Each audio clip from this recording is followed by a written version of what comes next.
கடந்த மாத இறுதியிலிருந்து இறங்குமுகத்தில் காணப்பட்ட தங்கத்தின் விலை இந்த மாத தொடக்கத்திலிருந்தே ஏறுமுகத்தில் காணப்படுகிறது. அந்த வகையில் சென்னையில் ஆபரண தங்கத்தின் விலை சவரனுக்கு 1200 ரூபாய் உயர்ந்து 1,09,600 ரூபாய்க்கும், கிராமுக்கு 150 ரூபாய் உயர்ந்து 13,700 ரூபாய்க்கும் விற்பனை செய்யப்படுகிறது. தங்கத்தை போன்று வெள்ளியின் விலையும் உயர்ந்துள்ளது.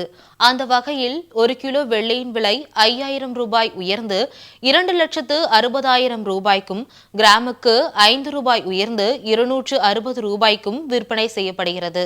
கடந்த மாத இறுதி வரையில் இறங்குமுகத்தில் காணப்பட்ட தங்கம் மற்றும் வெள்ளி இந்த மாத தொடக்கத்திலிருந்து ஏறுமுகத்தில் காணப்படுகிறது. இதனால் பொதுமக்கள் மிகவும் மனவேதனைக்கு உள்ளாகி வருகின்றனர்.